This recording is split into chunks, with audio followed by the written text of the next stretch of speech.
What's up guys, Anders here with another Global Labs update for the week. We're going to take a look at what test server has in store for us so we can get a sneak peek at what to expect in the coming weeks or months depending on when Pearl Abyss wants to push content to global. I was expecting Guardian Awakening or Wizard or Witch Succession this week, but unfortunately we got none of that stuff. That means Guardian Awakening will release next week for Korea, so we'll be able to see what it has to offer then. As for the update itself this week, we received some changes to Papua Crimea and Grandiha, the new areas west of Camisylvia. Mainly knowledge gain changes, nothing too special there to talk about. The most relevant change would honestly be the campsite buff. You can now buy a loot scroll effect from the campsite for silver. 10 million silver will get you 10% drop rate increase for 1 hour.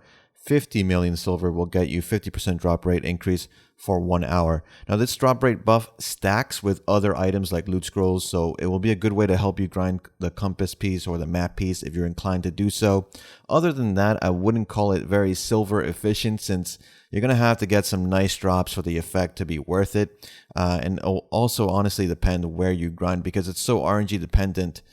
It will really depend on where you grind. Places like Star's End may make sense, but again, if you're not getting an earring every hour, you're going to be cutting into your profits quite a bit by spending 50 million silver per hour. They have started adding assets also for the launch of Odalita, the next region to be introduced to the game. You can see a castle or a fortified town of sorts near Old Wisdom Tree, as well as what seems to be some underground ruins. Odalita is set to launch globally in February and will be located east of Camisylvia and south of Dregan. We've seen some stills of what the main city will look like, and we already know what the nodes will be named as they have been in the game files for quite a while. You can check that out in the BDO Codex. Apart from that, we also got a new adventure journal. They seem to be putting a lot of these out.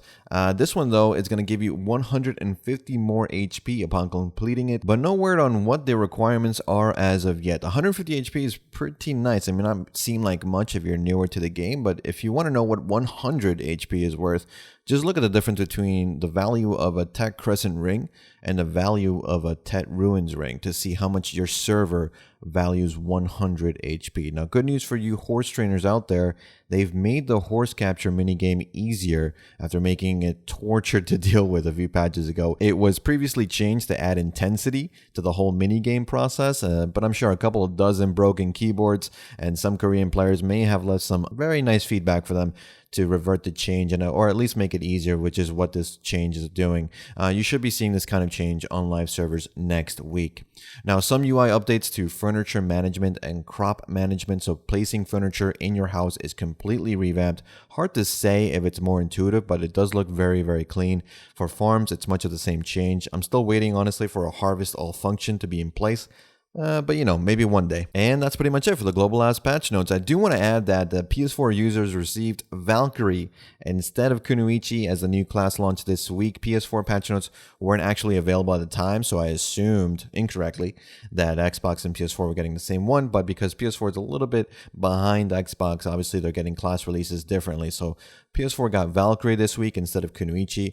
Everything else seems to be about the same for both consoles. And that's pretty much it for this one, guys. Let me know what you thought about the tent buff. Do you think it's going to be worth it? Let me know in the comments down below. And if you haven't already, please sub to the channel and hit that bell icon to get notified when I upload my next video. Like or dislike this video, depending on how your day is going. And as always, thanks for watching, guys. Thanks for listening. I'll see you all in the next one. Take care.